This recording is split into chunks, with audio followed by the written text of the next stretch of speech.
I'm happy about the first game in Brazil with the Packers. I like some of the games. Jordan Love is nice. Jordan Love is and I'm waiting nice. to see what Jalen Hurts. What's up with him? This year is a big year for Man, Jalen I'm Hurts. gonna keep it so honest on this show today. Jalen Hurts is a phenomenal player. He let us down. He let us down last year. I gotta see it though. Yeah, he let us down. You know what? And he got paid on right. He took the foot off the gas. Man, I don't know the foot. I don't know where the foot was at. I know where his game was at, and it wasn't good. I do think this. I think that.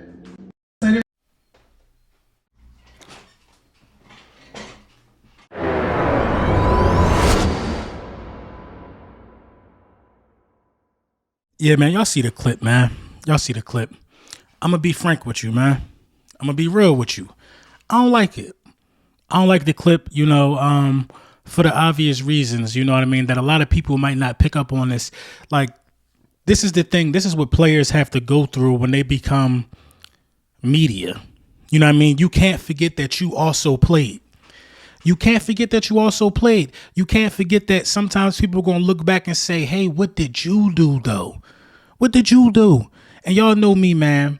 I wear my Shady jersey every year. Let's get this out the way right now before I keep it a bean. I wear my Shady jersey every year. You know what I'm saying? I'm on record saying Deshaun Jackson is the greatest deep threat in NFL history. You know what I'm saying? LaShawn McCoy, we know what he brought to the table to the Philadelphia Eagles. You know what I mean? But to go on your podcast because you have a platform now and to say that Jalen Hurts let the Eagles down last year, in my opinion, that's just echoing the sentiments of what they counterparts say on all of them three-letter networks. That's all that is, man. All that is a regurgitated way out. That's all that is, because everybody with eyes can see that in the Buccaneers game, the Philadelphia Eagles abandoned the run. With A.J. Brown out, you know what I'm saying, we still decided to throw the ball like 40 times, which makes no sense. When you had a guy like DeAndre Swift who was getting off, everybody could see that the Philadelphia Eagles had issues. You know what I'm saying? We was 10-1. It all fell apart. We benched the defensive coordinator midway through the season. We all know historically that that's a recipe for disaster. You know what I'm saying? Against the Tampa Bay Buccaneers, the game plan was just awful. Every broadcaster with a brain cell was saying that the Philadelphia Eagles was going to run the ball. Run the ball. Run the ball. You are missing A.J. Brown. There's no reason for you to throw the ball in this game. No reason for you to throw it. Your second receiver was Quez Watkins. Make it make sense. Make it make sense. Now that we got the obvious out of the way, now we got to think about, well, hey, when did Shady and McCoy, those teams that they were on, when did Shady and DJax not let the Eagles down? Let's talk about it. When did Shady and DJax not let the Eagles down? For LaShawn McCoy's tenure as a Philadelphia Eagle, you know what I'm saying, we never got out of the second round. I think we lost in the wild card round every time we went to the playoffs while Shady was a Philadelphia Eagle. Never got to a conference game. So as a fan, do you think we felt let down while you was here? Yeah, you was a good individual player. Of course you was a good individual player. But we went nowhere with Shady. I repeat, we went nowhere with Shady. Now, DJax did get to a conference game. We lost to the Cardinals, but that team was put together. You had Westbrook, you had McNabb. That team was put together. You still had Andy Reid that year. DJax was a dog. You know what I'm saying? He was a dog.